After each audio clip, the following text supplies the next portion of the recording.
ജിൻഡോയുടെ അച്ഛനും അമ്മയും അതുപോലെ തന്നെ നന്ദനയുടെ ചേച്ചിയും അമ്മയും ഒക്കെ പോയിരിക്കുകയാണ് ബിഗ് ബോസ് വീട്ടിൽ നിന്നും. അവരപ്പം ഇന്ന് നേരത്തെ തന്നെയായിരുന്നു വന്നിട്ടുണ്ടായിരുന്നത്. ചിലപ്പോൾ അതുകൊണ്ടായിരിക്കും അവർ നേരത്തെ തന്നെ പോയിരിക്കുകയാണ്.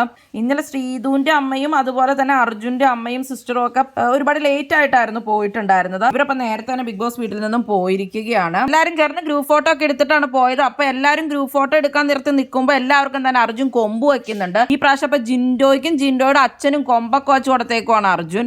നാളെ അപ്പൊ ബിഗ് ബോസ് വീട്ടിലേക്ക് വരുന്നത് അപ്സരയുടെ ഫാമിലിയും അതുപോലെ തന്നെ സായി കൃഷ്ണന്റെ ഫാമിലിയുമാണ്. അത് കഴിഞ്ഞപ്പോ 2-3 ദിവസം കൂടി ഫാമിലി വീക്ക് തന്നെ ആയിരിക്കും. കാരണം ശനി ഞായർ എപ്പിസോഡ് ഇല്ല എന്നുള്ളതാണ് അറിയാൻ സാധിച്ചിട്ടുള്ളത്. ലാലേട്ടന്റെ ബർത്ത്ഡേയുടെ അന്ന് 21-ാം തീയതിയാണ് അപ്പൊ ലാലേട്ടന്റെ എപ്പിസോഡ് വരിക. അപ്പൊ മിഡ് വീക്ക് എവിഷനും അതിലായിരിക്കും നടക്കുന്നത്. ഈ ആഴ്ച അപ്പൊ ബിഗ് ബോസ് വീട്ടിൽ നിന്നും ആരൊക്കെ പുറത്തു പോകുമെന്നാണ് നിങ്ങൾ പ്രതീക്ഷിക്കുന്നത്? എന്തായാലും നിങ്ങളുടെ അഭിപ്രായങ്ങൾ കമന്റ് ബോക്സിൽ കമന്റ് ചെയ്യുക. കൂടുതൽ ബിഗ് ബോസ് വീഡിയോകൾക്കും ബിഗ് ബോസിന്റെ ലേറ്റസ്റ്റ് ലൈവ് അപ്ഡേറ്റ്സിനുമായിട്ട് ഈ ചാനൽ സബ്സ്ക്രൈബ് ചെയ്യണേ.